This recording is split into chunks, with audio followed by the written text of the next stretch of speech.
অন্তর্বর্তীকালীন সরকারের স্থানীয় সরকার, পল্লী উন্নয়ন ও সমবায় উপদেষ্টা আসিফ মাহমুদ সজীব ভূঁইয়া ও তথ্য উপদেষ্টা মাহফুজ আলমকে পদত্যাগের আহ্বান জানিয়েছেন বিএনপির আন্তর্জাতিক বিষয়ক কমিটির সদস্য ইশরাক হোসেন। তিনি বলেন, এটাই সঠিক পদক্ষেপ হবে এবং আপনাদের নিয়ে রাজনৈতিক বিতর্কের অবসান ঘটবে। বুধবার সকাল ৮টা ৫২ নিজের ভেরিফাইড ফেসবুক প্রোফাইলে দেয়া এক স্ট্যাটাসে তিনি এ আহ্বান জানান। ইশরাক হোসেন বলেন, গণতান্ত্রিক ভাষায় রাজনৈতিক শিষ্টাচার মেনে যৌক্তিক কারণে উপদেষ্টা আসিফ মাহমুদ ও উপদেষ্টা মাহফুজ আলমকে অন্তর্বর্তীকালীন সরকারের সকল দায়িত্ব থেকে পদত্যাগের আহ্বান জানাচ্ছি।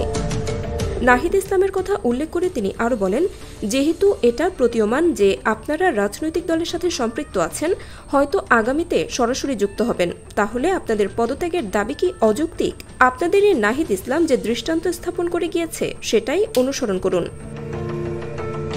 ইশরাক হোসেন বলেন, আপনারা পদত্যাগ করলে বর্তমান সরকারের নিরপেক্ষতার ইমেজই বৃদ্ধি পাবে, আর ক্ষমতা ধরে রাখলে আপনাদের দলের লোকজনকে বিশেষ সুবিধা দিতেই হবে।